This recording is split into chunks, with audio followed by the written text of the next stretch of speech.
Morning లేచాను, wait చూసుకున్నాను. ఇదే డిసిప్లిన్ కంటిన్యూ చేస్తే ఇయర్ ఎండింగ్ కి ఇలా అయిపోతాను. ఇలాంటి చాలా ఉన్నాయి, ఇంకా దాచాం కుప్పలు కుప్పలుగా. ఫ్రెష్ అయ్యి పూజ చేశాను. బ్రేక్ఫాస్ట్ కి ఇడ్లీ అండ్ బాయిల్డ్ ఎగ్స్. 9 అయింది. నాకేమో నిద్ర వస్తుంది. ఒక గంట పవర్ నాప్ వేద్దాం అనుకునే లోపు చిన్న బాస్ కాల్ చేశాడు. బాబీ గారు వచ్చేసాడు. కాల్ లిఫ్ట్ చేయడమే ఆలస్యం.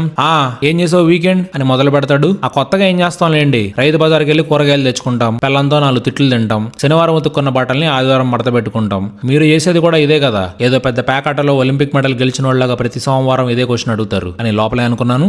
ఇకపోతే ఫిబ్రవరి 28న మన కంపెనీ యాన్యువల్ పార్టీ ఉంది. పెద్ద పెద్దోళ్ళందరూ వస్తారు, నువ్వు కూడా వస్తే కొంచెం ఎక్స్పోజర్ వస్తుంది అన్నాడు. నిమ్మకాయ వస్తుంది. ఇవన్నీ మాట్లాడాలని నమ్మకన్నాను. వర్చువల్ మీటింగ్స్ లో వీడియో ఆన్ చేయాలంటేనే చిరాకు, ఇంకా పార్టీకి ఎవడొస్తాడని నేను రాను అని స్క్రీన్ మీదే చెప్పేశాను. సరే నీ ఇష్టం, పార్టీలో ఫ్రీ డ్రింక్స్ ఉన్నాయి, ఓపెన్ బార్ కూడా ఉంది. రానన్నావు బారన్నావు.